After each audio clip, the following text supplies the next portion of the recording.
My name is Lou Angelo. I'm the high school principal, and it's my honor now to introduce to you for the first time our student MC. Since we started the Halls of Fame, we've always had an adult standing before you and running the show, and so it's really my pleasure to introduce to you Mr. Ted Galamus, who will be our student MC for the presentations.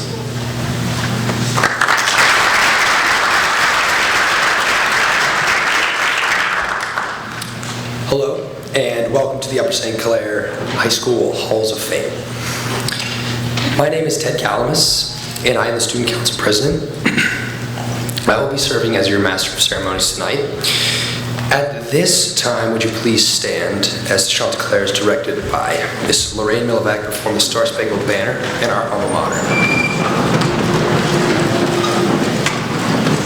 Oh, say, can you see by the dawn's early light what so proudly we hailed at the twilight's last gleaming, whose broad stripes and bright stars through the perilous fight o'er the ramparts we watched were so gallantly streaming, and the rocket's red red almost bursting in air gave proof through the night that our flag was still there.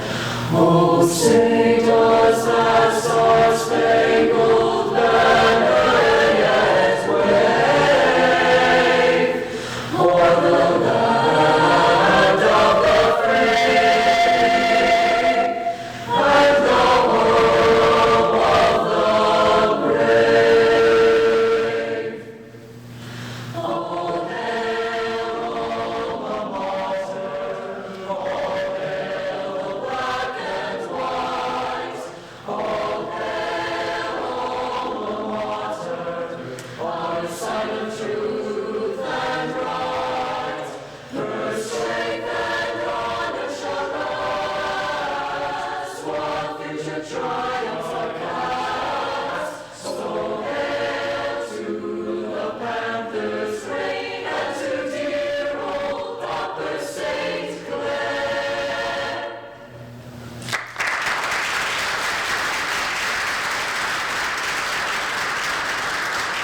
Thank you, Chanticleer, to Miss Milvac.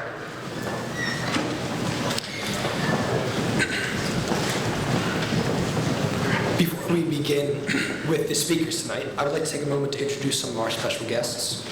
From our school board, we have Vice President Miss Buffy Haskell, Mrs. Barbara Bullis, pardon me, Mrs. Angela Peterson, and Mrs. Rebecca Stern.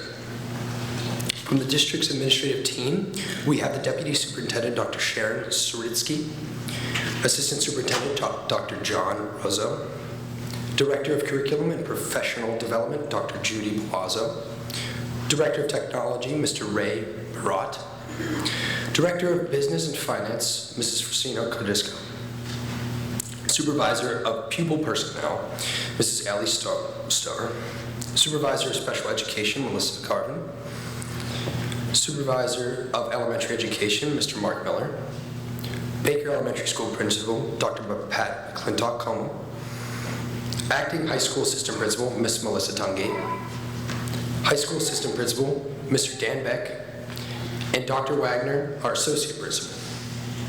Technology Support Coordinator, Mrs. Doreen Leach. And I would also like to take a moment to recognize our former Superintendent and Hall of Famer, Dr. William Pope. Additionally, we have a number of past inductees who joined us for this ceremony. If you please rise and be recognized.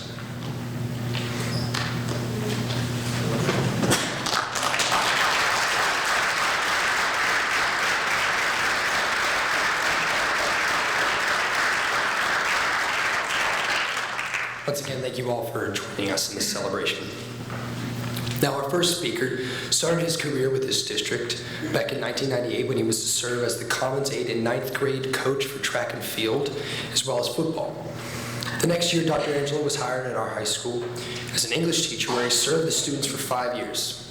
In addition, Dr. Angelo returned to his alma mater, Baldwin High School, in 2004 to serve as an athletic director before returning to Upper St. Clair High School as an assistant principal in 2006. As an assistant principal, Dr. Angelo was honored as the Pennsylvania Assistant Principal of the Year, and he was also recognized for his efforts with collaborative leadership through the development of the Student Leadership Academies.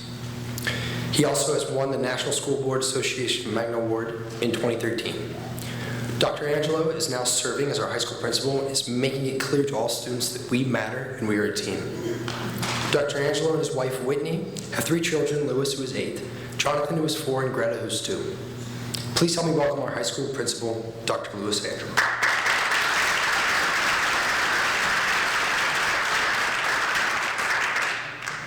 Thank you, Teddy. Welcome, everyone. The pride and prestige of Upper St. Clair. I've always loved that phrase in the Halls of Fame mission statement because of its seemingly simple yet significant qualification for induction into the Halls of Fame. Every high school has at least a Hall of Fame, which is typically associated with athletics. And now it's more common for high schools to follow a model like ours, where we recognize the achievement in academics, arts, and athletics. But please recognize this is not your typical high school Hall of Fame. To actually be inducted into the Upper St. Clair High School Halls of Fame is a substantial accomplishment because it is not easy to contribute to the pride and prestige of a school like Upper St. Clair High School. The Halls of Fame is no joke. We have inducted leaders in cancer research, renowned humanitarians and educators, valedictorians, All-Americans, international journalists and novelists, award-winning designers and artists, Emmy Award winners, and a veteran who was awarded the Bronze Star Medal of Honor, not to mention a senior advisor at the White House, and people who have performed on the stages of Broadway, the NFL, and Major League Baseball. And what's the one thing they all have in common? This place. They were all students or teachers of Upper St. Clair High School. This is a very special place. And to be inducted into the Halls of Fame is a very special honor, which I'm sure each of you appreciate. But I hope that after this evening, you take some time to reflect on how you have contributed to the pride and prestige of Upper St. Clair. And then pat yourselves on the back. Pick up the phone, call an old high school friend, and rub it in. You have something to truly boast about. The pride and prestige of Upper St. Clair. I have always loved that phrase in the Halls of Fame mission statement because of its seemingly simple yet significant qualification for induction into the Halls of Fame. Congratulations and thank you.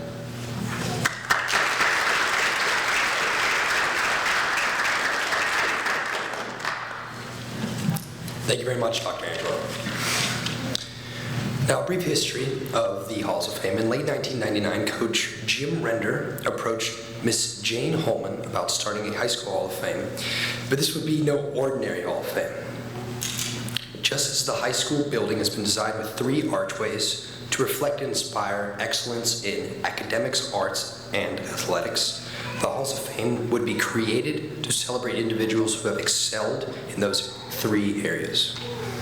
With the approval and ingenuity of people like Dr. Pope and Mr. Tom Lebenz, Coach Render, Ms. Holman, and Mr. Jim Bennett set out to make this idea a reality. Their mission, as was so eloquently written by Mr. Joe DePalma, was to identify and honor those who have distinguished themselves in academics, the arts, or athletics, at the high school, collegiate, or professional level, and who, in so doing, have contributed to the pride and prestige of Upper St. Clair High School. After countless meetings and hours of preparation, Coach Render, Ms. Holman, and Mr. Bennett, and the Upper St. Clair School District and community celebrated the induction of the first Halls of Fame class in 2000. Since then, we have inducted 252 members, and tonight we will induct 10 more. And one person in particular tonight, Coach Jim Render, he is here, and obviously to introduce our inductees into the Athletic Hall of Fame is a gentleman whose name is synonymous with Upper St. Clair. He has been a part of our district since 1979 and has brought a great deal of recognition and pride to our high school. Coach Render has won 382 games. Coach, correct me if I'm wrong. No. Very good. Which is more than any other football coach in Western Pennsylvania history. 21 conference championships, 5 WPIAL championships, and 2 state championships. Please help me welcome the Halls of Fame Chair for Athletics, Coach Jim Render.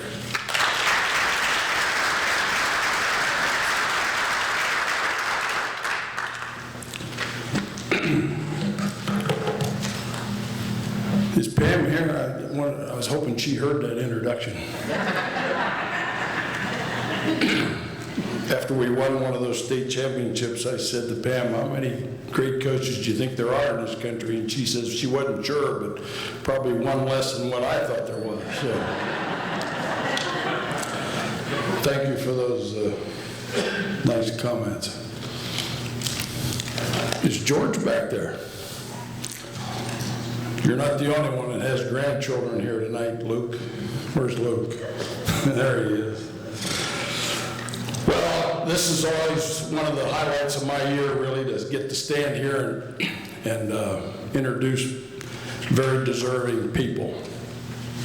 And I told Terry Kushner a little while ago, I really get a kick out of calling them up after they've been selected and announcing that, you know, we intend to induct them into the Hall of Fame.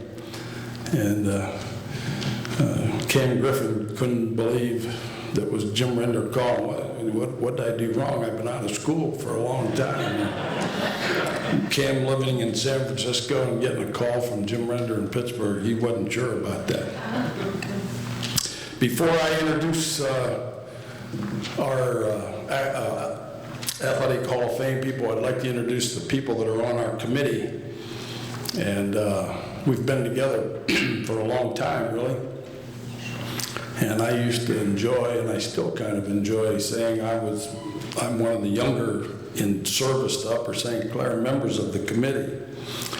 It's kind of stretching it a little bit anymore, especially with Matt Mellinger and Danny Holzer now on the committee. But since I mentioned you two, stand up real quick. Our athletic director, Matt Mellinger, and Danny Holzer. Danny serves as the basketball coach and the activities director, and Matt, of course, is our athletic director. Our former athletic director, Carl Lindstrom, has been on the committee and served this school district for a long, long time. And Joe DePalma, a very successful soccer coach and English teacher. And Mary Lou Reinhoff is sitting right there beside him. And Scott Hawkins from the town and the committee. Did I miss anybody? I've been known to do that. Is Jeff here? Oh, yeah, I know Jeff's on the committee. He's not here, and I don't think Mike Shalahid is here, is he? So we'll have to get on them.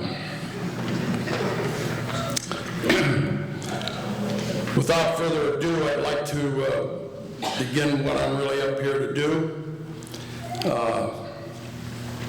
This first inductee makes me a little nervous because her dad played for me the first couple of years I was here, and he's now a grandfather. I don't know what that makes me, but some of you know this gentleman by the name of Luke, his mother and I still refer to him by his name, Bobby. And he has a lovely family, and one member of his family, Allie, we're going to induct her. I don't know if Craig Lee's in the house or not. A lot of you know Craig, father of a couple Hall of Famers himself. But Craig used to, and he was, if you know Craig, he was dead serious. He wanted me to recruit Allie to be a kicker for the football team and possibly a free safety. And he assured me that she was faster than the boys because he saw her play soccer on many nights and along with his daughter, Allie. And so he felt very qualified to recommend Allie for the football team, and we did have a discussion or two. And as usual, when I argue with women, I lose. So she was never a kicker for the football team, but her soccer career was outstanding. I mean, first of all, if you let her at this high school for 4 years, that's a lot in itself, let alone being all WPIL, all state, all American, a driving force on the soccer field night in and night out. And she also won a place in my heart, as many of you know, having grown up in the state of Ohio.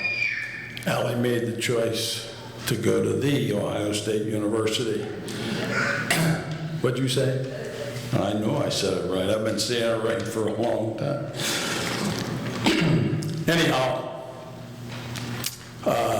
her career at Ohio State was also outstanding. And as our administrators like to brag about the academics, she was an academic, all Big Ten person, and an Ohio State scholar athlete. So there's many reasons why this young lady deserves Hall of Fame recognition. And she played for the Beadling team. I don't know much about this Beadling team, but they won 3 or 4 championships while you were there. Is that true? 7, well. And I also failed. I promised Allie that I would come to Columbus to see my first soccer game, and I didn't make it. She just zipped through those 4 years before I got there. So without further ado, I would like to welcome a very deserving lady into our Upper St. Clair Athletic Hall of Fame, Allie Walker.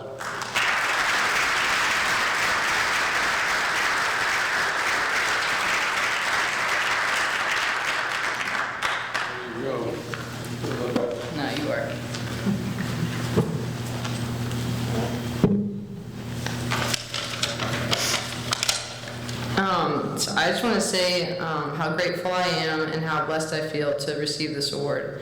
It truly is an honor. Growing up, my life goal was to become a teacher and a coach, and play soccer in college. And still to this day, it humbles me to know that both of my dreams would come true.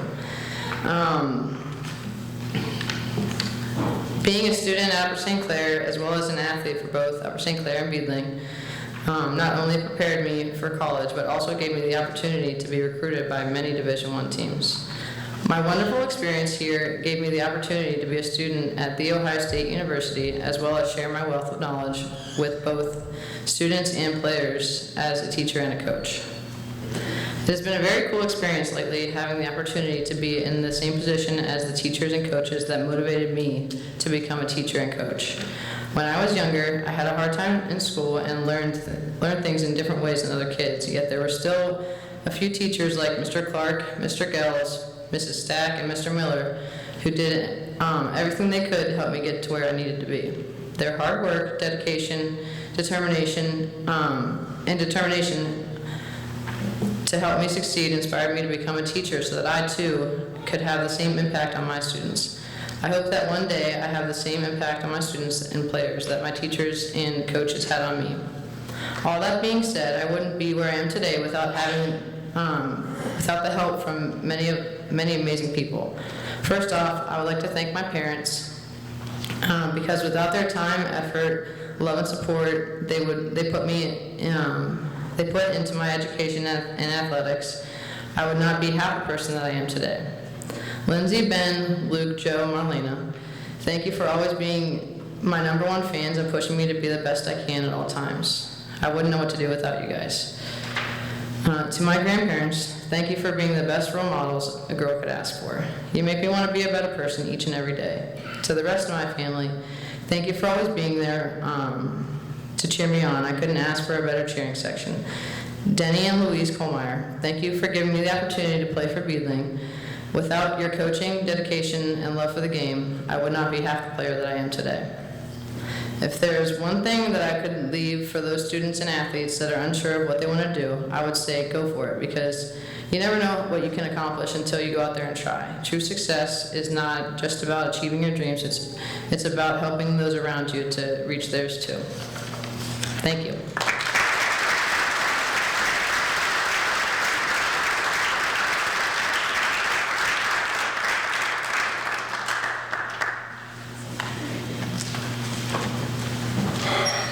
I just want you to know, Allie, when I think of Ohio State University, The Ohio State University, I think of 3 people: Archie Griffin, Woody Hayes, and Allie Walker. So you're a good company.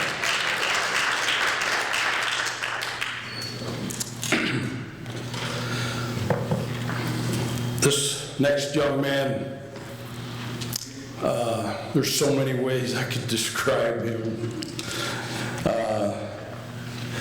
Did you ever, this is how he played soccer and how he played basketball. Did you ever get bothered by a gnat that just won't give up? You know, the gnat just keeps coming at you. That's how he played. And today, Danny Holzer and I were looking at some highlight videos of him playing basketball. And, you know, he probably would have been in this Hall of Fame a couple of years ago if he'd have been a defensive back. But as Joe Biden said the other day, now that's a joke. You know, I don't want the soccer people to get too upset here. So anyhow, you know, when a guy is a multiple sport athlete and excels in 2 of them, there again, that's monumental. And to be a captain and a 4-year letterman and a scholar and to be a force on 2 teams, both of whom won championships, 2 state championships in soccer and a WPIL championship in basketball. And man, did he compete. And some of the highlights that Danny showed me today, I'm pretty sure I was there. You know, I remember him stealing that basketball. And another time he came up from behind the guy and knocked the basketball forward to a lesser player, Sean Lee. You made Sean, I mean, it was unbelievable, you know. So, and then he went on to Davidson College. And when you think of Davidson, you think of 2 athletes, Stephen Curry and Cam Griffin. Some of you, I think, are having a little trouble wondering who Stephen Curry is. You must not be NBA basketball fans, but, and by the way, he wouldn't tell you this, but they're still friends, and they still golf together out there on the West Coast. So, again, a captain, a leader, and an outstanding competitor. And he becomes the 4th member of the 2004 graduating class to be in the Hall of Fame, along with Sean and Danny Cafaro and Scott Dilley. And that says a lot too about the quality of people that sometimes arrive here at the same time. So without further ado again, I'm pleased to present for induction Cam Griffin.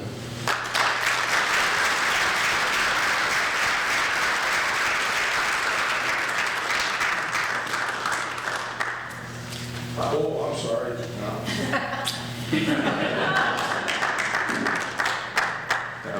We're going to need to adjust the record of Jim Ringer after the game tonight from 382 wins. It's going to be 382 to 383.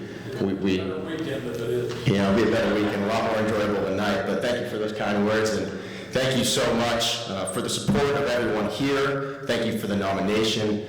It is a humbling accomplishment and day in my life, and certainly one that I will never forget. And I think about it. What I should say here, back in Upper St. Clair in this building for one of the first times in the past decade, I've lived a lot of different places since I graduated. I live currently in San Francisco, California. I've lived in Charlotte, North Carolina. I've lived in Milwaukee, Wisconsin. I've lived in Atlanta, Georgia. And there's just no place like Upper St. Clair, Pennsylvania. Pantherlands. It will always be at home, but what makes this place so great is it embodies greatness. The camaraderie, the friendships, the healthy competition. It makes you a better competitor, it makes you a better person because of the support system you have around you. And it just made you want to put on the jersey, the 3 letters, the Panther emblem, USC, and just fight for those wins, fight for every loose ball, fight for the game-winning goals in soccer with your best friends and your parents watching you. So I say all that, it's not all about wins and losses. I was talking to a class today about success, and I'm not sure what everyone or how everyone would define success, but after thinking about it for a little bit and what makes me happy and makes me most proud is if every morning you can look at yourself in the mirror and respect and take pride in the person you see. And I think, hopefully, most mornings, although I make plenty of mistakes, I am happy about the person I've become. But I'm only the person I've become because of the people that have supported me throughout my whole entire life. And that's the majority of the people I've met in Upper St. Clair throughout my life. But most importantly, I want to thank my parents who have driven countless hours. I've spent many nights in cheap motels and have done so much for me in my wonderful life of teaching me about integrity, morality, honesty, and the importance of friendships, relationships, and how to live this life. So I wouldn't be here today if it weren't for my parents. I wouldn't be the man I was without everyone I've had in my life here in Upper St. Clair, and I certainly wouldn't be standing up here today if it weren't for my teammates that I played with in the Sean Lees and Scott Dillies. So because of the relationships and the friendships and the support system I have, I'm here, and I just want to thank everyone who's been a part of my life for that. So thank you.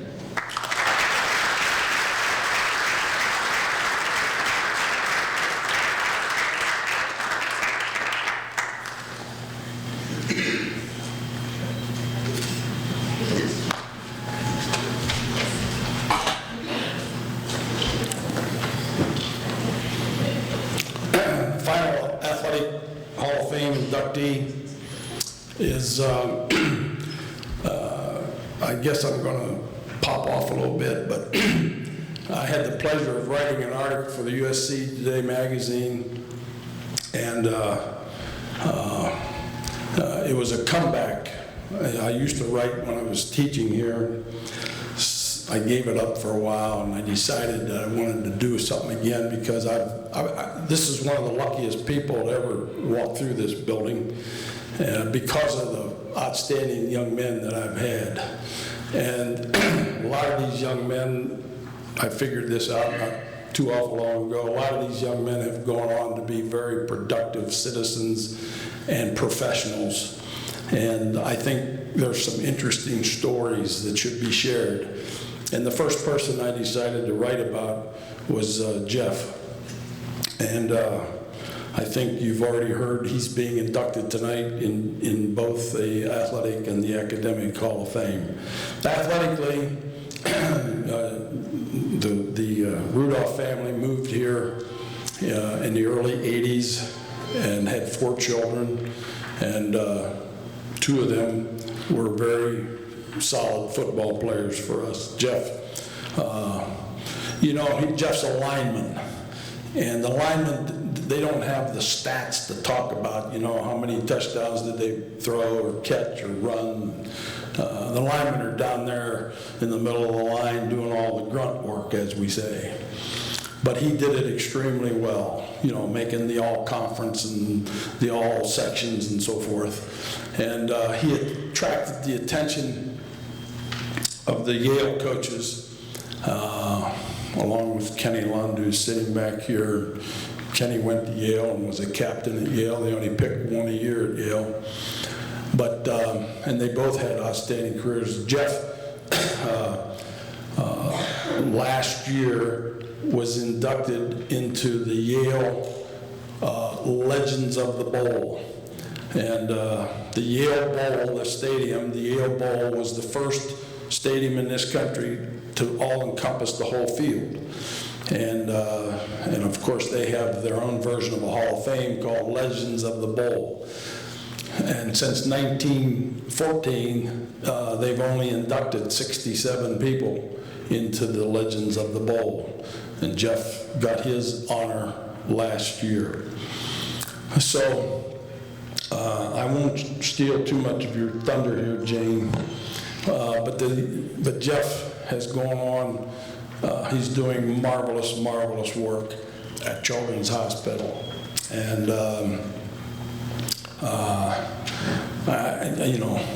I wrote the article, and the best part of doing the article was doing the research when I met him down at Children's Hospital.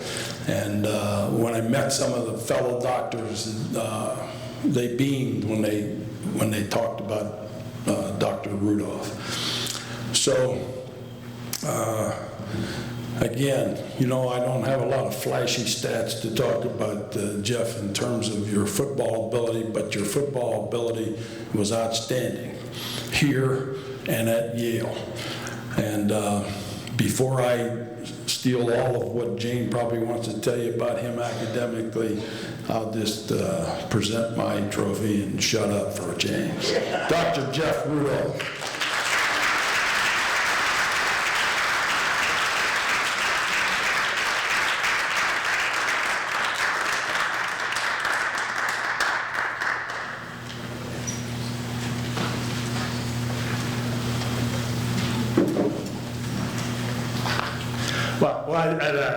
I'd like to thank the members of the organizing committee of the Hall of Fames and the academic and the athletic committees, and Coach Render for nominating me for this award. It truly is an honor to be inducted in the Hall of Fame at Upper St. Clair.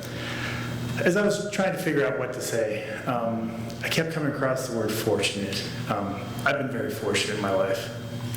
I've led a very fortunate life. I've had a family that's been supportive and been with me from the start. My mother and father would take me to practices. They'd make me do my homework. They made me get a job when I moved to Upper St. Clair, which helped establish a work ethic that I still hold today. It's important to recognize that my parents helped form who I am today. It's also fortunate that we moved into the Upper St. Clair School District. It allowed me to thrive both academically and athletically. And it allowed me to go to places like Yale, and then Pittsburgh Medical School, and then University of Cincinnati, and Cincinnati Children's Hospital Medical Center, where I met my wife, who's been supportive of me for the rest of since the time we met in Cincinnati. It allowed me to come back to Children's Hospital of Pittsburgh to do the work that I love to do. I've been fortunate to be surrounded in an environment of people that have been very supportive of me. Dr. Saunders, Dr. Stanko, all the teachers at Upper St. Clair that got me interested and excited about academics and math and science. Coach Render, Coach Johnson, who was my offensive line coach at Upper St. Clair, taught me what it was like to work hard to achieve a goal with a team. I had friends. I've been surrounded by some great people, such as the Lund brothers, Kenny and his brother Donnie. Donnie was my best friend going through high school, and we went to Yale together to be with his brother Kenny, and never really looked back. Kenny's not only been a good friend, but he's been a good mentor. When I was a sophomore offensive lineman at Yale University, he was the other guard. When I got in trouble, all I had to do was look across the line and see Kenny there. He'd bail me out. So being surrounded by these good people was really, it makes me a very fortunate person. I used to think that I was fortunate and that I lived in the golden age of Upper St. Clair High School. When you look at the roster of the Halls of Fame, we have many people in the Halls of Fame that are from my class or that I've been associated with time. And I got to thinking that, you know, there were 437 kids in my class at Upper St. Clair, and there have been many that have gone on to do great things. Then I thought about the other class in Upper St. Clair and the other inductees, and I didn't live in a golden age of Upper St. Clair. It's just what Upper St. Clair does. It turns out great people. It turns out very successful people. And so I'm very fortunate for that. Finally, I'd like to say I'm very fortunate and that I have my two kids, Luke and Charlie, here. Hey guys. As I'm getting older, I worry that they see me as the old middle-aged man that's a workaholic that comes home late at night after working, plops on the couch and falls asleep. Like I don't have much of a work ethic. And I'm very proud of the fact that they're able to see me here today, be inducted, and to learn a little bit about my life before they were around. It's probably one of my proudest moments as a parent, to be able to share this with my kids. And hopefully I've set forth a blueprint that they can help follow so that they someday can be successful in their jobs and their careers. Thank you very much.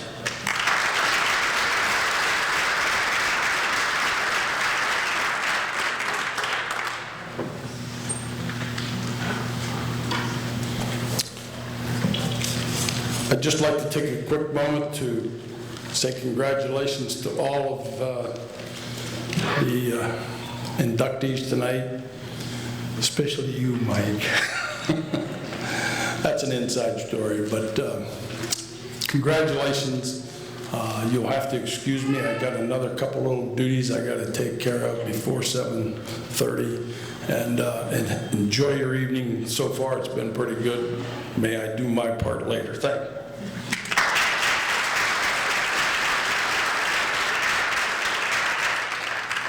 Thank you, Coach, and thank you very much to the inductees as well. Good luck, Coach. Everyone wish them luck. Absolutely. Now, before we continue on to the arts, I would just quickly like to introduce our superintendent of the schools. Dr. O'Toole started his career as a 6th and 7th grade teacher in 1979. 9 years later, he worked as an administrative intern with one of our previous superintendents, Dr. William Pope, and then began his administrative career at Greenville High School. For the last 15 years, Dr. O'Toole has served as superintendent in districts such as Shenango area, Butler County, and Upper St. Clair. We are proud to boast that while Dr. O'Toole has served as our superintendent, he has won the Pennsylvania Superintendent of the Year and was the recipient of the University of Pittsburgh's Tri-State Distinguished Educator Award, and currently serves as the president-elect of the Pennsylvania Association of School Administrators. He lives in Butler County with his wife, Tracy, who is a chemistry teacher at Seneca Valley High School, his son, Patrick, who is 12 years old, and quite the baseball player. Please help me welcome our Superintendent of Schools, Dr. Patrick O'Toole.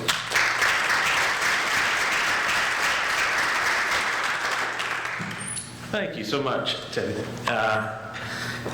Pride and prestige, Dr. Angelo mentioned, and I was thinking of another word that begins with P, and that's pride, and how proud it is for me to have any association with this school district at all, much less be the superintendent of schools. Not just for our honorees tonight, but think how proud you must be to be the superintendent when you have students like Teddy standing up here being the masters of ceremony, our students singing the national anthem and the alma mater, just to hear about the teachers, those comments that always are made about teachers and about the leaders of this district, and to be so fortunate to have any kind of association. I feel so proud and I feel so privileged to be here today as superintendent. It's my privilege again to welcome our class of 2015 Halls of Fame inductees back to your alma mater for this special honor.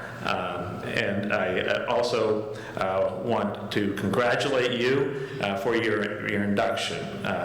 We have, one of the things that makes this district great is we are constantly planning and constantly looking at ways to be better and to improve and to grow the school district programs, to grow the community, to grow us, and always improving ourselves. We focus on the student growth and making sure that they are constantly improving upon themselves. We strive to not just to this intellectual growth, social growth, physical growth of our students.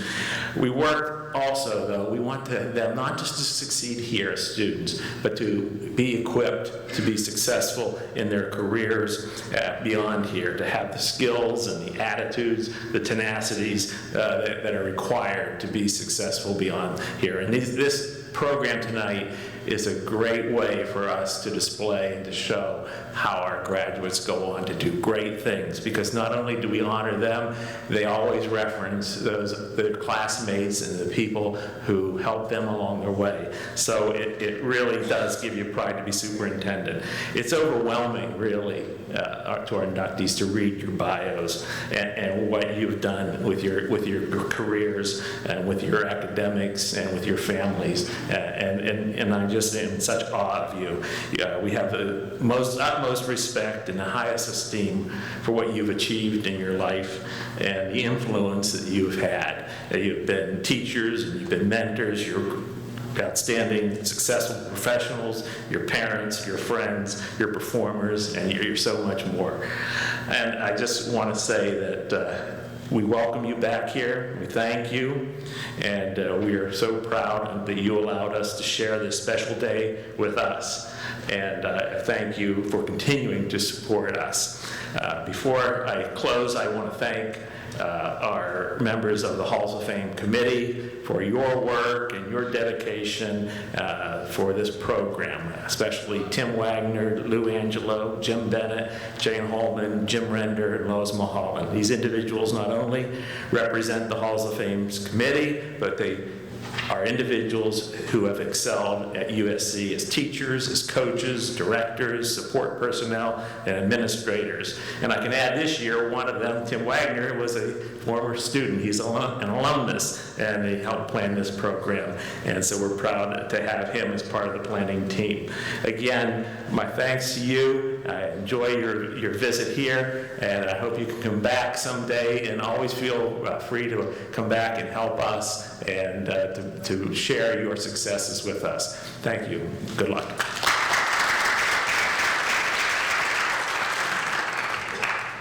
Thank you, Dr. O'Toole. Now, to introduce our inductees into the Arts Hall of Fame, someone who is a lifelong resident of Upper St. Clair and who has served on the board of directors for the past 18 years. She's a graduate of Upper St. Clair, as are her husband, daughter, and 2 sons, and it is obvious to those who know her that she cares tremendously about our school district and community. And as we are a district that is very fortunate to have people like her serving our community. Please welcome Mrs. Angela Peterson.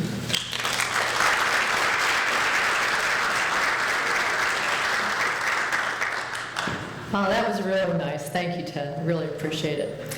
I'm honored to be standing in for Jim Bennett this afternoon. As a member of the Arts Hall of Fame Committee, and on behalf of the other members, Claudia Benak, John Small, Paul Fox, Sherry Schreiber-Offerman, Susan Hoffrichter-Watts, and Tom Kikta, I'd like to publicly thank Jim for all of his efforts to showcase the Upper St. Clair graduates who have gone on to become stars in the area of fine and performing arts. I deeply respect the talent of people that are in the area of the performing arts. And I'm going to tell you a very solid truth about myself. I cannot sing at all. If I were able to sing, I would introduce the next inductees into the Hall of Fame with a wonderful Irving Berlin song from the 1954 movie White Christmas, Sisters. Because, as you will agree, and I'm going to steal a little bit from Mr. Berlin, there were never such devoted sisters. Caring, sharing, they stick together, and they think and act as one. Jim presented Denise and Lisa Wunderlich, forgive me for using your maiden name, Lisa is now Lisa Wetzel, to the committee as one entity. And I'm thrilled to be inducting these two wonderful sisters into the Hall of Fame in the same year. Denise and Lisa are not only sisters, but have been partners for 30 years. Denise and Lisa are, however, two individual people, and they do have some separate accomplishments. Denise was a member of the class of 1978, and she participated in all things musical, and was an honor student as well. She left Pennsylvania when she graduated and attended University of Nevada in Las Vegas, and got a degree in business and finance. Lisa, a graduate of the class of 1979, also filled her high school experience from the music and other departments. She extended herself beyond the musicals and did some serious theater work. She had roles in a lot of dramatic productions. She headed west as well, graduating from University of Nevada, Las Vegas with a degree in communications. Las Vegas became home for our two sisters. Now imagine combining their joint degrees. We have business and finance and communications. Are you surprised at all that they went into business together? Denise is president and Lisa is secretary-treasurer of the Southern Nevada Music Company, which is an authorized Steinway & Son piano dealer, and by the way, the largest such franchise in southwestern United States. Our two sisters have continued to perform musically. Denise is a member of the Las Vegas Master Singers. She's been a soloist and fundraiser for outreach programs for the Las Vegas Philharmonic. She's sung backup for the PBS special The Tenors. She's performed with the McGuire Sisters, Paul Anka, and Barry Manilow, and she's still acting. Les Mis is among her credits. And she's recently released a debut album as part of the Pop and Jazz Color Time project. Lisa is manager of the music education program and serves 180 students. She also sang backup for Paul Anka, has performed on stage, you will note in the program, in La Boheme as one. And in her spare time, she's president of a real estate development company, DCL Corporation. Southern Nevada Music is celebrating 57 years in business. And under the leadership of these wonderful sisters since 1981, they work to expand to 2 showrooms, and they represent not only Steinway & Sons, but the Steinway-designed Boston and Essex pianos, as well as Young Chang and Story & Clark. They also represent several lines in electronic player systems, and they have an expansive inventory of used pianos. They are to be congratulated also for operating a highly respected music school. These successful sisters have given back by participating in the support of Las Vegas arts community. Let us now welcome and honor Denise and Lisa as they become members of the Upper St. Clair Hall of Fame.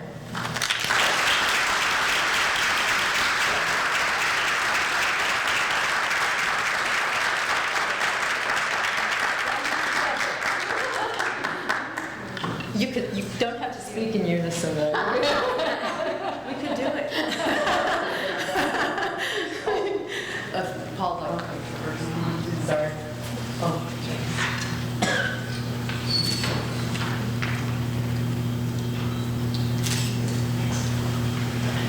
Thank you. I'm Denise.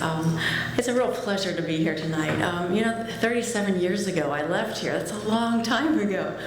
But here is where it was Mr. Bennett and band and, Walt Disney World and trips, and it was Mr. Guileless and so much singing and so many musicals and wow, just, so many phenomenal teachers that laid the foundation to make a total lifetime for me. I do music all day. I do it all day, all night, and it's very long days, but I don't feel like I work at all. It's a total joy to do everything I get to do.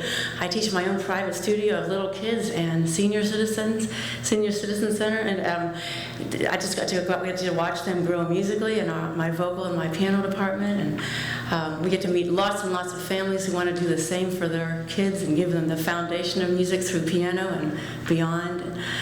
And I just have the privilege of singing so many different genres, and lately the total honor of being partners with Tom Kikta and Color Time Project in the Jazz World, which is our first CD, which got released today. But the foundation came from here. It came from the phenomenal influences of teachers and professionals that they were just so joyous to be around. My parents, just unbelievable support of my sisters and I. And I get to be partners with Melissa. My entire life, we have a blast. So thank you so much. It's been an honor to be here, and I appreciate it very much.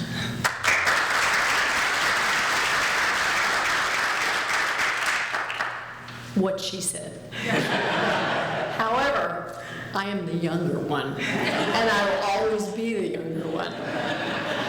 So I'd like to second that with just, I'm so proud to be from here.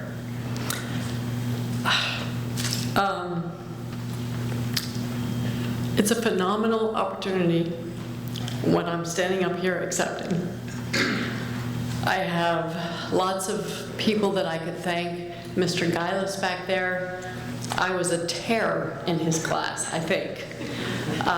Had lots of great opportunities, lots of great memories, and it built the foundation of what Denise and I do today. Music is one of the best things that you could give your children. There's no Surgeon General's warning on the side of a piano. It doesn't cause cancer. It doesn't cause diabetes. It brings smiles to people's faces. It brings people together. And I'm very fortunate to be able to do that for my lifetime. So, what she said. Thank you.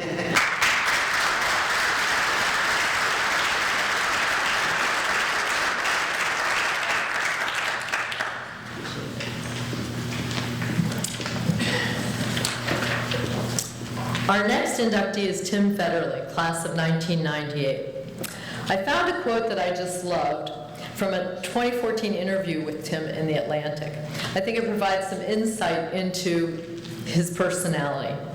What he said was, "All I'm doing now is the same thing I did when I was in middle school, and I was being sent to the principal's office because I was always telling jokes in the back of the room. Now I fool around for a living, but that's my living." Tim Federley is an award-winning American writer and former Broadway dancer. He was born in San Mateo, California, and was transplanted to Pittsburgh because of his father's work. At the age of 12, he tried out for a role with the Pittsburgh CLO, and he won it in the production of Oliver. He became a regular with the CLO. Tim has said that he was, and I do quote this also, a prototypical, terrible high school student who just wanted to get to New York to dance. As graduation loomed, he cut a deal with his parents. He begged them, and they agreed to let him go to New York, try out for one production, and see what happened. He got the job. And so, as you say, history began for Tim. Tim auditioned for the non-equity national tour of Fiddler on the Roof. That was his first production, and in the program you can see that he was in several Broadway musicals. He performed with Bernadette Peters, and his final Broadway production was in the musical Billy Elliot. He danced in that production, but he also had a role on the staff, and he worked with kids from 10 to 14 in the area of casting, training, and teaching choreography. That experience is how he became a writer. Because when I read that he was a dancer and writer, I couldn't quite figure it out. But what happened is, he was so impressed with the tenacity and the talent of those young children that he thought he would try to honor them by writing. And what happened was his first book, Better Nate Than Ever. He was 30 when he started the book, and he wrote continuously for 30 days. He ended up with many more pages than the book was long, but he began to edit the book and think about what he had written. And the basic storyline is that Nate runs away to dance on Broadway. He realized that in writing about Nate, he was describing how he always felt when he was young. Tim would tell you that he was different from the other kids here in St. Clair. He would be in the cafeteria, sitting in the corner, listening to Sweeney Todd, when the other students were talking about the football game. He felt singled out at times because he was different, He was always loud and he was always singing. When he was teased, he learned to find an inner strength to always believe in himself. His message to young people and to all of us is that what makes you different can also be the best thing about you. What gets you singled out can become a talent that gets you paid someday. Tim would tell you that NATE is for people who are brave enough to have their own dreams, and he hopes that it inspires people to follow those dreams. Don't be fooled into thinking that you can only find Tim in the children's section at the library, however. He's been very successful and written several children's books, but he just branched out and he's written some books for adults. And one of them, Tequila Mockingbird and Gone with the Gin, they're novelty cocktail recipe books. And so I would suggest that they're very, very witty, he's very clever, and you should seek them out. Tim's first novel for young adults, The Great American Whatever, which is about a wisecracking teenage filmmaker whose home is rocked with unexpected tragedy, is going to be released early in 2016. I'm really sad that Tim could not be with us today, but he has asked a friend, Zach, if you'd come up here. Zach Heckler is co-president of our theater club, and Tim has asked him to be here to help celebrate his induction into the Hall of Fame. So on behalf of all of us, and you can help him, but we really appreciate his help.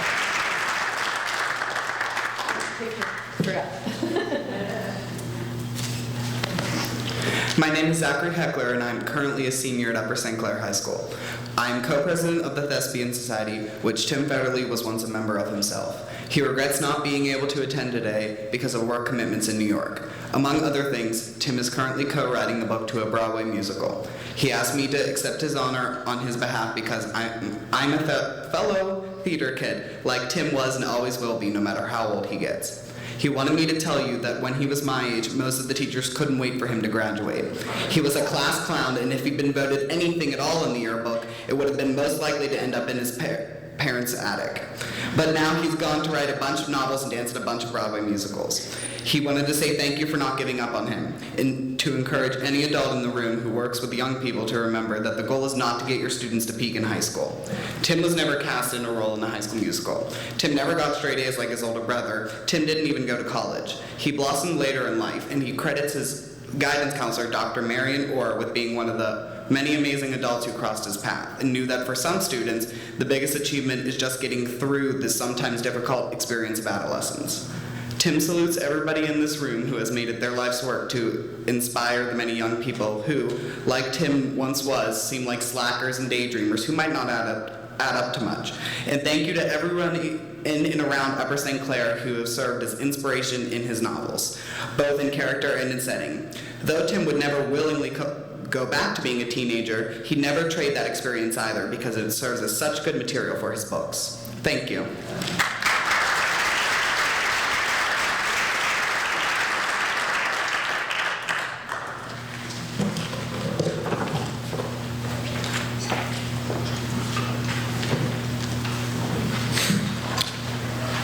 Now, to introduce our inductees into the Academic Hall of Fame is a lady who is an Academic Hall of Famer herself.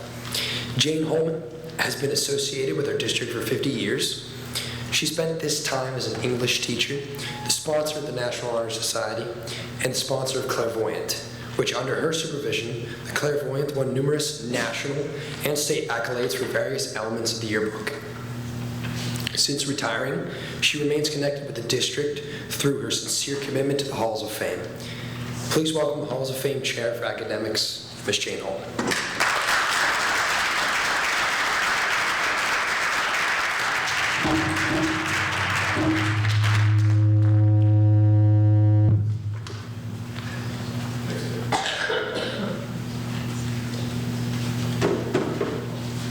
The 50 years doesn't seem so long now.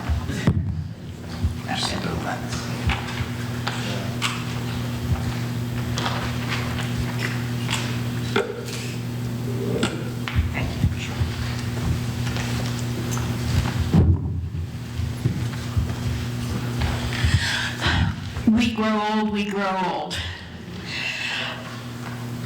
Before I start my speech, I just want to say that Lou and I did not get together before this, and that mine was written first.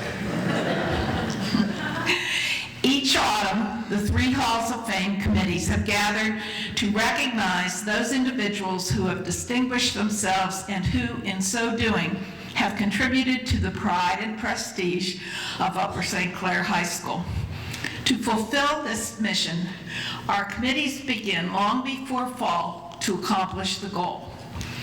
As stated in the criteria for student and staff inductees, the inductees will be nominated by members of the high school staff, of the Upper St. Clair alumni, and of the Upper St. Clair community. Indeed, in the past 16 years, these 3 groups of people have identified for us the accomplishments of 127 individuals whom we have selected to honor. The 5 inductees in 2015 were nominated in the same way as all of the other members of the Academic Hall of Fame. 2 persons were nominated by staff members. The interesting factor was the staff members were coaches who nominated their candidates for the Academic Hall of Fame. 2 candidates were nominated by fellow classmates. The 5th inductee was nominated by a former school board member who is a member of the community.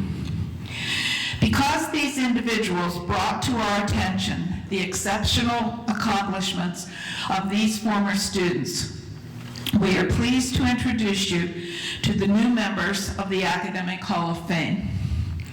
And what delights me even more is the fact that 4 of the nominators are here today to honor the inductees. Before I tell you about the new members, I would like to thank the members of the Academic Committee for their commitment to the Halls of Fame. I would also like to introduce the members of the Academic Hall of Fame who have come today to welcome the new members. From the class of 2000, I am honored to welcome David Bruton and Mrs. Shirley Norman, who is here to represent her husband, Dr. Niles Norman. Please recognize Kathy de Blasio, Ann Gladden, and George McClintock from the class of 2002, Charlie Fleming and Bill Pope from the class of 2003, Jim Saunders from the class of 2004, and Ed Callahan from the class of 2006. From the class of 2007, please welcome Rebecca Norman Harbaugh and Mrs. Mary Hendricks, who represents her husband, Walter. Kathy Kirsch is here from the class of 2008, Terry Kushner from 2009, and Nick Beck from 2011.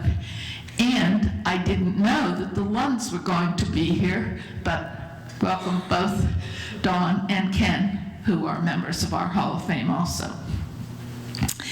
I thank all the members for your continued interest in and support of the Halls of Fame. And I would also like to thank Dr. Lou Angelo and Mrs. Lois Mulholland for their commitment to and their efforts which result in the success of this event. It is my distinct honor to introduce to you the amazing inductees to the Academic Hall of Fame. When our committee met in June, we were in awe of their achievements and of their contributions to the world. We hope that you will enjoy hearing about them as much as we did. Our first inductee is Bill Mayer from the class of 1974. This proud 4-year member of the Upper St. Clair High School tennis team was nominated by Rich Sacani. Coach Sacani recognized that Bill has made outstanding contributions in the field of telecommunications. He was the editorial editor for the St. Clarion, a founder of the Recycling Club, and president of the National Honor Society. As the valedictorian of his class, he won a National Merit Scholarship and a Westinghouse Family Scholarship. Bill attended the University of Notre Dame where he earned a BS in electrical engineering and was also the valedictorian of his class. He was a Notre Dame scholar and president of, at the University of Notre Dame, where he earned a BS in electrical engineering and was also the valedictorian. He was a Notre Dame scholar who won the Father Steiner Award and was inducted into 2 honoraries. Bill went to Massachusetts Institute of Technology, where he earned an MS in electrical engineering in 1980. Before entering law school, he worked as an engineer with Bell Labs, where he worked on computer and data networks. In 1984, Bill was graduated cum laude from Harvard Law School. Isn't it surprising that Bill could become successful despite having such a weak academic background? Bill is a partner in the law firm of Wilkinson, Barker, Nauer in Washington, D.C. As a communications attorney, he practices before the Federal Communications Commission, state utilities commissions, and the courts. As an expert on telecommunications, Bill has worked for the FCC and the U.S. Department of Commerce. He received a silver medal for his work for the Department of Commerce. In addition to his work, Bill has supported the Rachel Women's Center, a shelter for homeless in the D.C., for which he was a former board president. Bill and his wife, Michelle, live in Alexandria, Virginia, and they have 2 grown children. Please join me in congratulating Bill Mayer.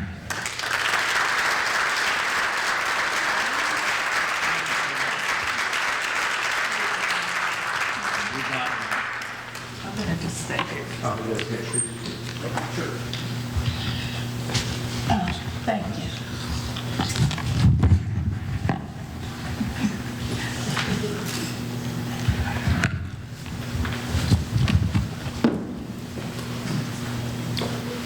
Thanks very much, Ms. Holman, and many thanks to the committee and the school district for this honor. I'm proud always to be a St. Clair Panther. Just a word about what I've done with my life after high school. Personally, I've been happily married to Michelle Berberet for 32 years. We have 2 grown children, Claire and Will. Will is here today. Claire's name is spelled C-L-A-I-R, just like Upper St. Clair. That's no accident. I want to thank them for being the best family ever. You know, professionally, I've worked in and out of the federal government my whole life to make the U.S. communication system the best in the world.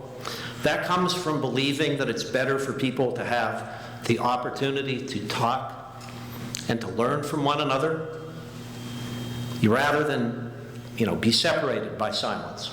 Much of what I've done as a lawyer and as an engineer, and what I still do, is to try to make sure that we as Americans have access to quality telecommunications.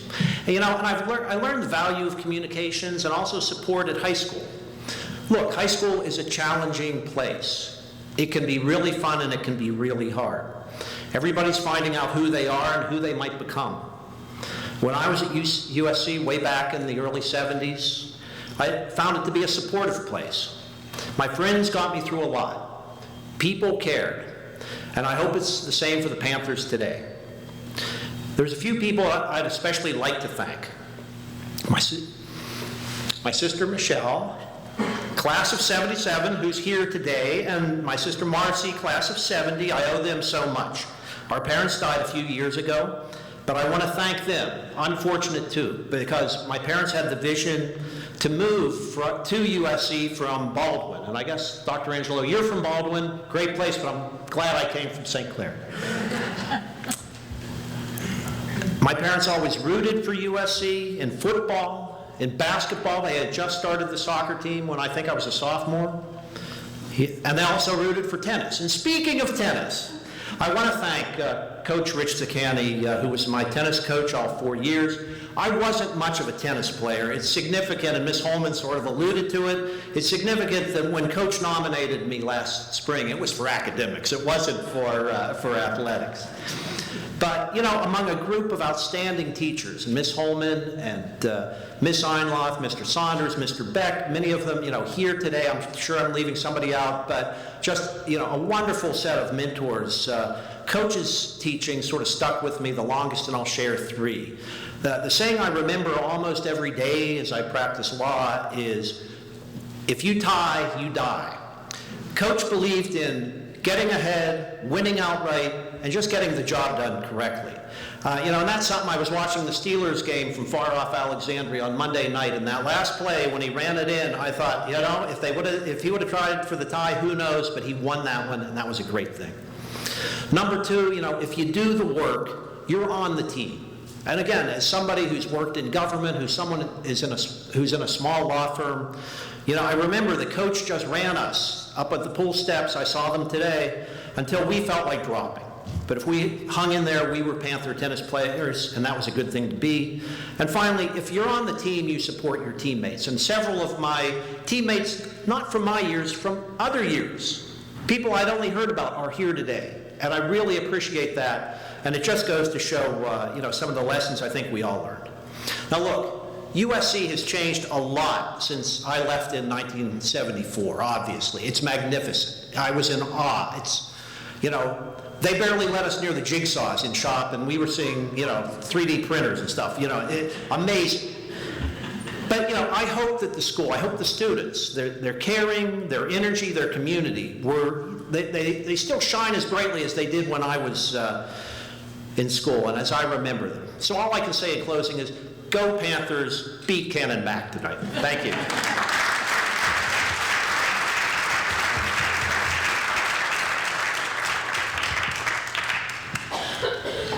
Our second inductee is from the class of 1975. Barbara Spots Johnson was nominated by a fellow classmate, Carolyn Krebs Benson. In high school, Barbara focused her attention on music and the performing arts. She was a singer, soloist, and accompanist for the girls' chorus, Pantheon Choir, and Chanticleers. Barb represented Upper St. Clair High School as a singer soloist at the PMEA Chorus Festival in 1975. She had leading and supporting roles in musicals, musical reviews, and dramatic productions. For her achievements, Barbara was elected to Thespians and to the National Honor Society. She received a National Merit Letter of Commendation. Barbara continued her interest in music when she attended Grove City College. She was a soloist in the chapel choir, and she founded a women's chorale. Her studies were in the fields of biology and chemistry, for which she earned a BS in 1979. Barb received her doctorate of jurisprudence from the Marshall Wythe School of Law at William and Mary. By combining her scientific knowledge with her legal work, she does patent processing for medical devices, products, and protocols. As the founder of her own legal practice, Barb is a legal advocate who protects the rights of the elderly and the infirm. Since I am definitely elderly and obviously infirm, I knew that I needed to see this woman. As an expert in intellectual property law, Barbara has published numerous works in the field and has taught courses at Cal U and Grove City College. She is a community leader who founded Impact Pittsburgh, an affiliation with the United Way, and who is the president-elect of the Rotary Club of Pittsburgh. Continuing her musical interests, Barb is a classical pianist and singer who has sung with the Mendelssohn Choir and the Shadyside Presbyterian Church Choir.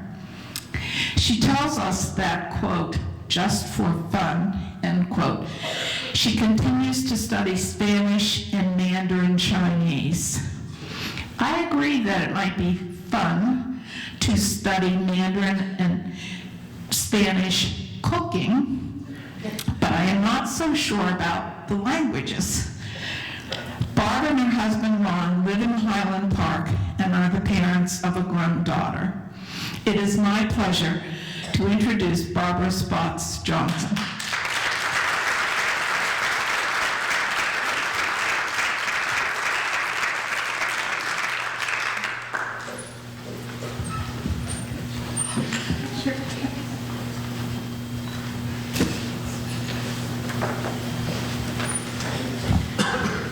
I want to tell you a true story about a classmate of mine from 1975 and a friend of my husband's and mine. His name is Edward Sunderland, and he currently works as a staff priest at St. Bartholomew's on Park Avenue in New York City. He also holds a Master's of Social Work, and he is a gifted, gifted man and fellow classmate of mine from here. Edward Sunderland is resourceful. St. Bartholomew's is not a rich church, even though it's on Park Avenue. And he figured out how to go out into the community and get resources. He worked with legislators to change the laws in New York City, of all places. He runs a homeless shelter in St. Bartholomew's. He runs a food pantry, which is basically a grocery store with refrigerators and freezers, and the people who rely on this place go in, and it's just like going to a store here, except there's no cashier. And he runs a dinner program at St. Bartholomew's that feeds hundreds of people every single night of the year, 365 days a year. He got the laws changed in New York to allow what he calls restaurant rescue. Provisions that are not going to be used in the restaurant, he is allowed to collect for his church, and his able staff turns it into turns it into the meal every night. And then Hurricane Sandy hit New York just a few short years ago, and you all remember what a disaster that was. The power was out for the lower half of the island.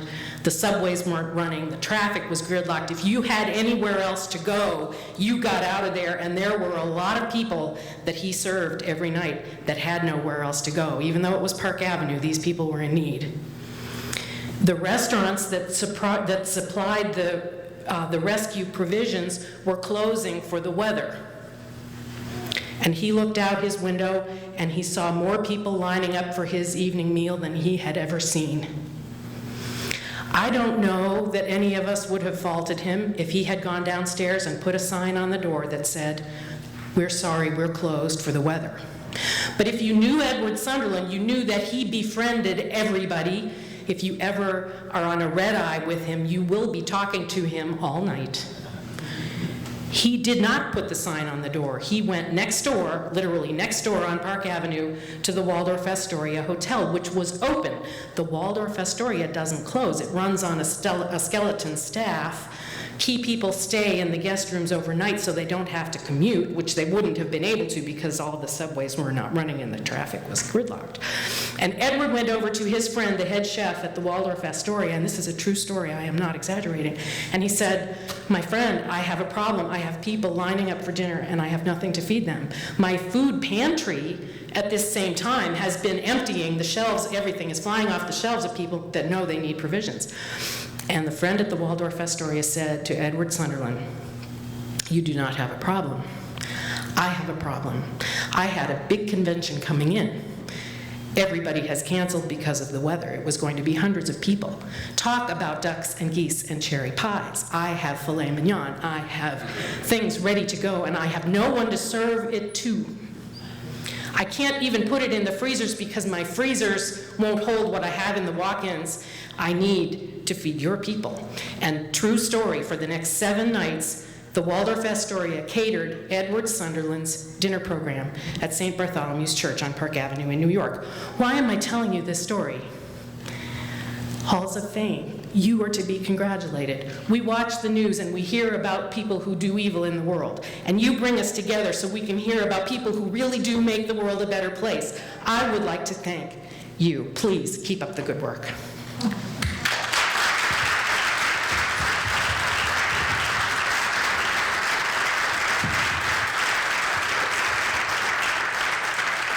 I learned about our third inductee, Jeff Rudolph, when Coach Render called me last spring. He told me that Jeff was an outstanding athlete who would be inducted into the Athletic Hall of Fame.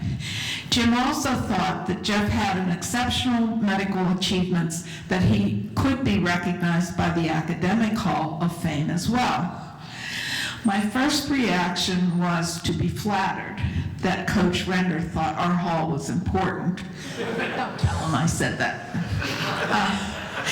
When we received his nomination form, the academic committee and I totally agreed that Jeff was appropriate for both halls. We trust that you will agree. Coach Render has already told you about Jeff's athletic accomplishments, and I would like to tell you about the academic ones.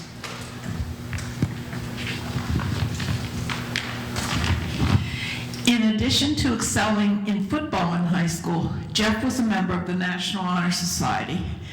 After his graduation from Yale with a BS in biology, Jeff attended the University of Pittsburgh Medical School, where he earned the Arthur Minsky Memorial Award for Excellence in Research and was elected president of the 1992 medical class. Jeff completed a 3-year pediatric residency at the St. Louis Children's Hospital. Then he did a 3-year residency or fellowship in pediatric gastroenterology and a 1-year postdoctoral fellowship in research at the Cincinnati Children's Hospital. In 2001, Jeff received the Proctor Scholar Research Award. During his training and research, he became a national and international leader in the care of children with intestinal failure. In 2009, Jeff returned to Children's Hospital of Pittsburgh as a visiting assistant professor and later an associate professor of pediatrics and the medical director of the Intestinal Care and Rehab Program.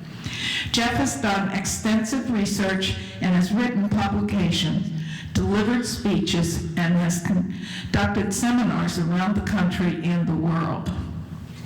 Jeff and his team have significantly lowered the mortality rate of children who suffer from intestinal failure. Jeff lives with his wife and children in Wexford, PA. It is with great pride that I welcome Jeff Rudolph to the Academic Hall of Fame.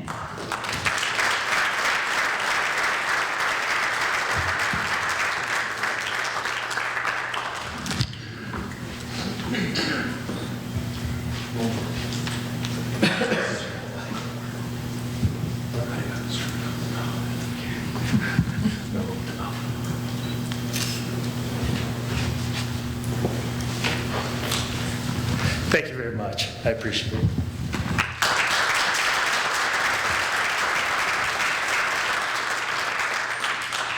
I just want to add that if you have not seen Jim Render's article about Jeff, I suggest that you look it up because it moved me to tears. When I read it, I was so touched by what your colleagues said and by what you've accomplished. It's more of a credit to Coach Render. Well, I agree he has great writing skills, but I was not crying at his writing, I was crying because of your accomplishments. Don't tell him that either.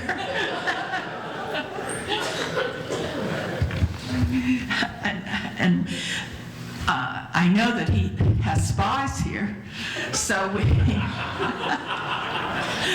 which I'm thrilled about, at least I hope they're here. So our next inductee to the 2015 Academic Hall of Fame is Michael Reese from the class of 1993. Did I skip someone? No, okay. Michael was nominated by Eric Render, who was a childhood friend and is currently a professional colleague. Eric, are you here? Not here. Oh, well, there. Good, great. Okay, you won't tell your father all those things I said, will you? Okay. I'm delighted that Eric and his wife and child have joined us today to honor Mike as he is inducted. Eric writes about his earliest memories of Mike when he and Eric's brother JT were on the same baseball team. Eric phrased it kindly by saying that they spent more time rooting in the dugout than they did playing on the diamond. Eric said that, I didn't say that. What he remembered about Mike was his active interest in the game.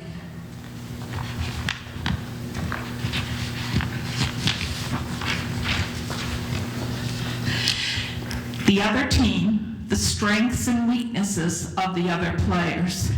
It is this same intellectual curiosity and peerless intelligence that Michael uses in his business efforts today.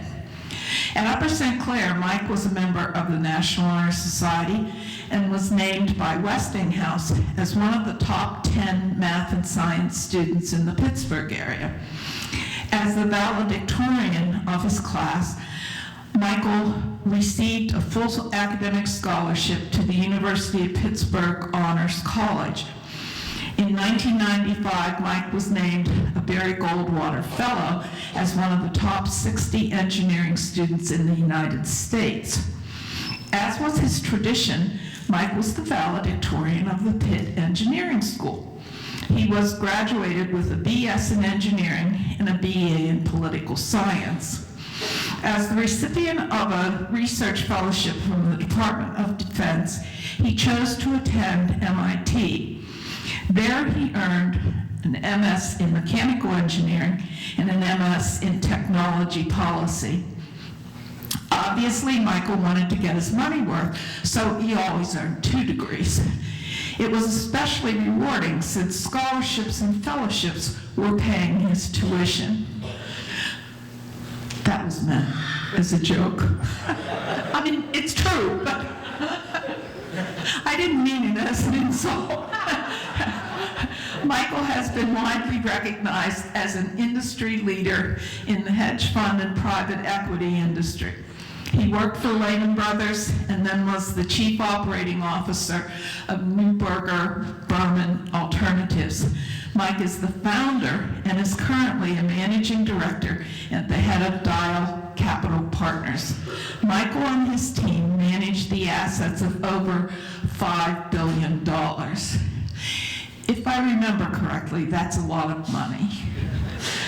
Because of the success that Dial Capital has had, the company has been featured in many publications such as the New York Times, the Wall Street Journal, and Bloomberg Business. Michael married an Upper St. Clair graduate, Allison Kerr, from the class of 1995. They live in New Canaan, Connecticut, with their son Dylan and daughter Alexis. Mike and Allison are very active in their church and are strong supporters of a shelter for homeless boys. It is with great pride that I introduce Michael Reese.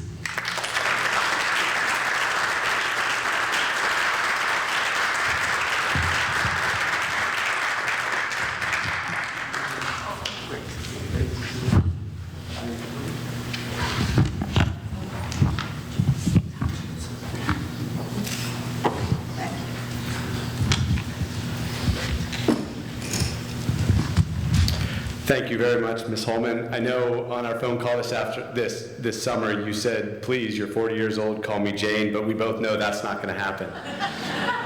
Congratulations, fellow inductees. Thank you very much to the committee for this great honor. I'm truly, truly happy and have been on cloud 9 since that phone call. I'd like to start by thanking my parents, Howie and Nan, seated back there in the 7th row. I think a number of inductees have made mention of the importance of parental support, and for me it's been no different. They taught me at an early age the importance of getting up each day and trying to make the most of it and competing and doing all that you can to better yourself. We drove all the way around Western Pennsylvania to events, some exciting, some not. I'm sure the Western Pennsylvania Westinghouse Science Fair in the blizzard of '93 wasn't exactly the highlight of my dad's upbringing, but nonetheless, it all contributed to what made for a great experience in high school. My mom always has the same phrase, tell me everything you said and everything you did. And most people would think that that's just a conversation starter, but she actually means it. She took an unbelievable interest in everything that my brother and I did, and that support it was truly grateful and humbling, and I thank you. I'd also like to thank Eric Render for the nomination. Eric and I do work together. Our backs are about 4 feet apart every day, and because of the industry that we're in money management, we really can't operate it out of Pittsburgh. So what we did was we brought a big slice of Upper St. Clair to New York and London. So on our Dial Capital team, about a quarter of the employees all graduated from Upper St. Clair. So it's not uncommon for a good old-fashioned Hare Hartley imitation or a good Jim Render quote to make an appearance on the trading desk each day. So again, I've been on cloud nine since hearing about, don't touch the mic, since hearing about this nomination and this great honor. And I've been thinking since that time about my time at Upper St. Clair, and with a wife and kids, we often think about the academic pressures and the social pressures of school. And when I thought back to Upper St. Clair, I missed it. I don't know where those pressures were. I loved every single day of coming into school. I loved Monday morning. Most kids love Friday afternoon. I loved Monday morning. I loved chemistry. I loved math. I loved reading. I loved pep rallies. I loved Hare Hartley. I loved football games. And it made for an amazing time that at this point I look back on amazingly fondly, and I'm truly blessed to now be recognized by an institution that has already given me so much. But the 4 things that I think of that this institution gave me that I'll never forget. Number 1, an unbelievable rigor around academics. And I would thank every teacher that I had, but I know I'd forget one, and that would be a disaster. It was a cool place to get A's. And there's a lot of places in this world where doing well academically is frowned upon, or you're chided by your classmates. This was a place where being valedictorian was cool, and I loved it for that. The second thing is the pride that this area and this high school instill in its graduates. I left the South Hills of Pittsburgh within 3 months of graduating and haven't lived here since. But everywhere I go, I'm proud to say I'm an Upper St. Clair graduate. Every Saturday morning, I wake up, and the first thing I do is check to see if the football team won. I don't even ever look and see if our New Canaan team won. The first thing I do is see if the Panthers won last night. So it's a place where Upper St. Clair is known from here to Boston to New York to London, and I'm proud to always say I'm a Panther.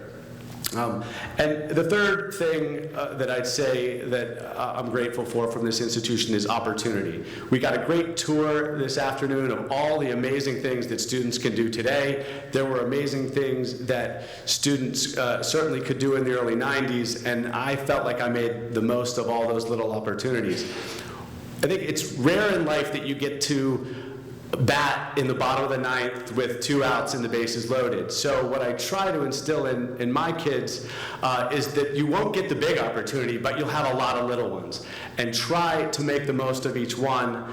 Try to put yourself in a position where each day you can be a little bit closer to your goals and objectives. And I think with all the different things that we had here at Upper St. Clair, I felt like I came out in great shape with the world as my oyster. And then fourth and finally, and I'll conclude here, the final thing that this institution gave me is a graduate of the 1995 class seated in the 7th row. My wife Allison and I are happily married in New Canaan. She's the rock for our family, and she has, with me, created 2 wonderfully awesome kids, Dylan and Alexia, and we can't wait to celebrate tonight and have a great weekend. Thank you all. I'm truly blessed by this honor.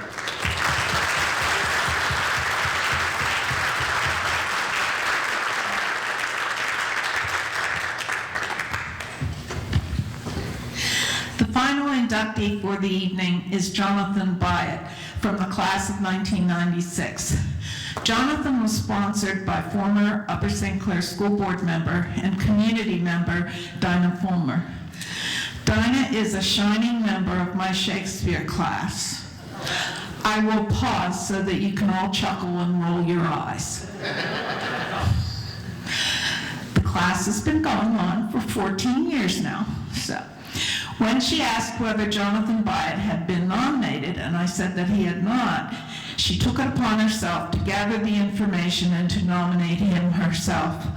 When the committee received the information, we were pleased that Jonathan and his accomplishments had been brought to our attention. We think that you will also be impressed.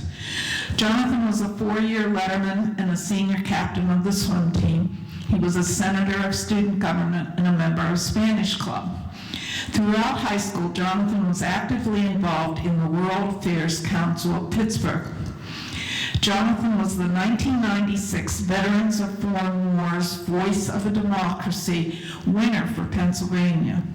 His essay, entitled Answering America's Call, was so impressive that it was read into the record of the United States House of Representatives. He was interested in foreign affairs as an occupation, so his counselors at Upper St. Clair steered him toward American University in Washington, D.C.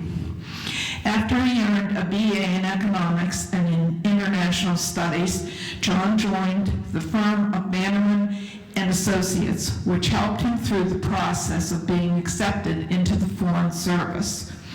From the approximate 15,000 applicants every year, the State Department narrows this number through rigorous written and oral tests until they invite 20 to 25 people to join the Foreign Service. In 2002, Jonathan received his invitation. Because of his ability to speak Russian, his first assignment was to the U.S. Embassy in Minsk, Belarus. He found success as operation and logistical director. He also found his wife, Yulia, who was a Belarus native. His second assignment was as Environment and Science Officer in Buenos Aires, Argentina. I feel certain that his year in the Spanish Club led to this assignment.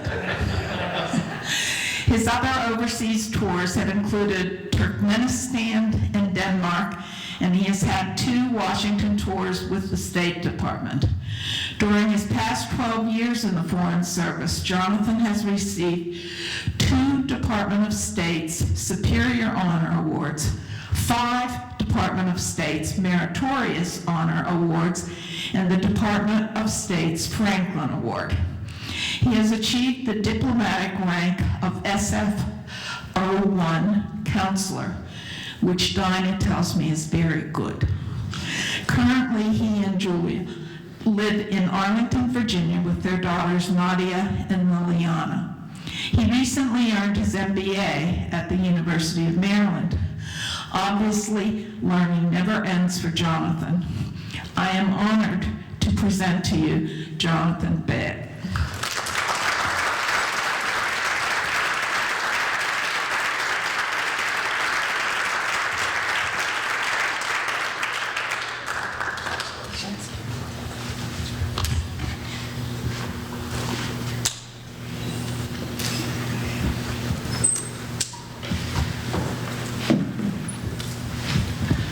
Oh gosh, thank you. That's wonderful, and I know I'm the guy standing between you and the food, so I'll keep it brief.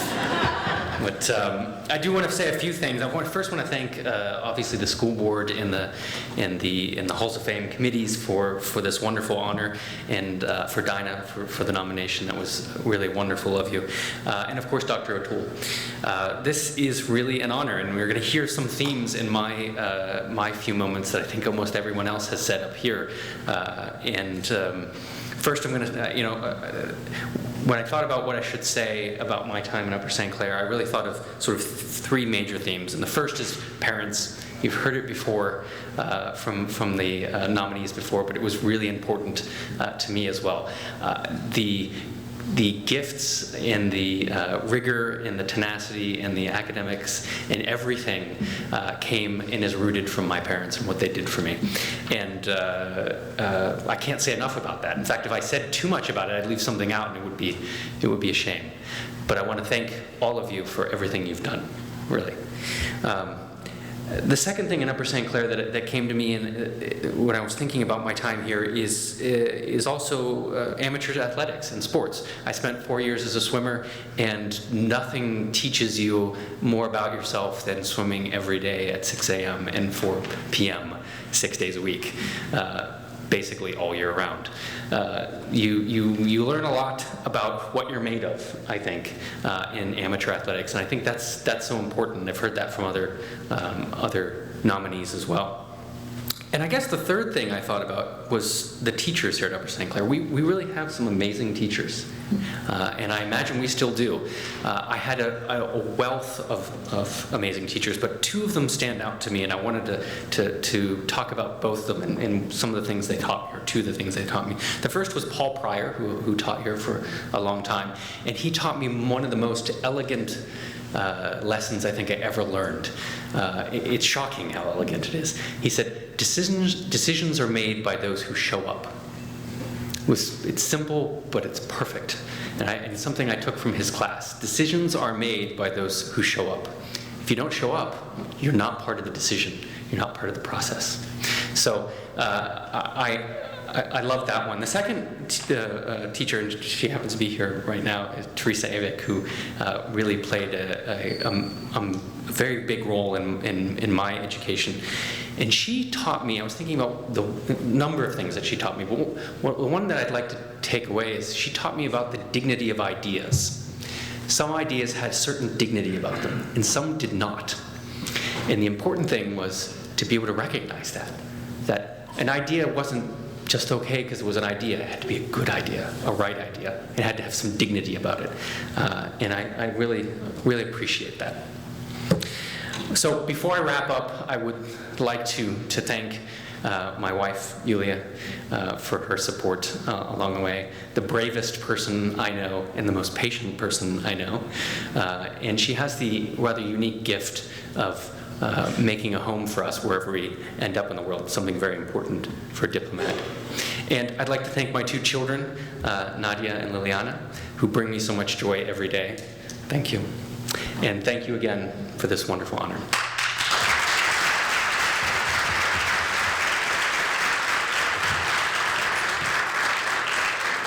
I hope that you agree with me and the academic committee that the 2015 inductees have amazing achievements and have given of themselves to their professions and to their communities.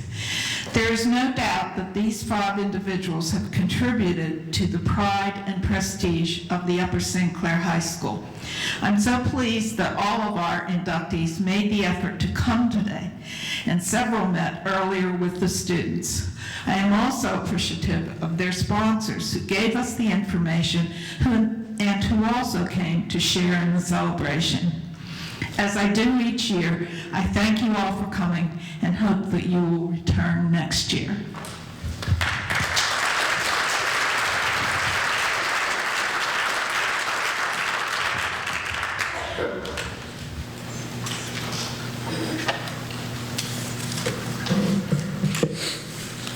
Now, before we conclude, I would like to thank our speakers, Dr. O'Toole, Dr. Angelo, as well as the members of the school board, office personnel, the administration, our past inductees, our families, and current staff members. I also want to thank our committee chairs, Ms. Holman, Mr. Bennett, and Ms. Peterson for filling in. Coach Render and the members of the committees for dedicating their time and energy into the selection process. And I also need to thank some people for their behind-the-scenes work. First, I must thank Ms. Lewis Mulholland for all the logistical preparation and organization that she did for the event. She did such an excellent job, and thank you very much, Ms. Mulholland. And I would also like to thank Ms. Christy Dawson, the maintenance and custodial departments, and our Mark. Give him a round of applause, please.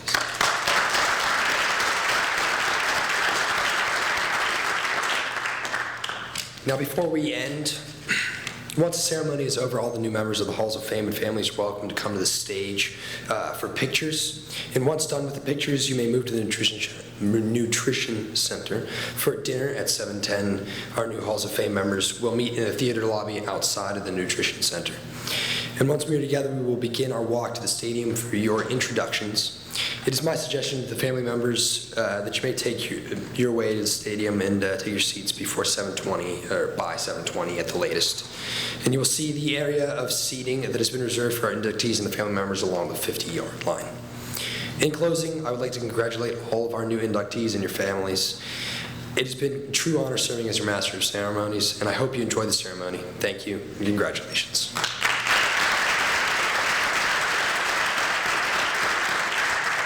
At this time, all of you who are staying for dinner may proceed to the Nutrition Center, and those who would like to take pictures may come to the front of the theater.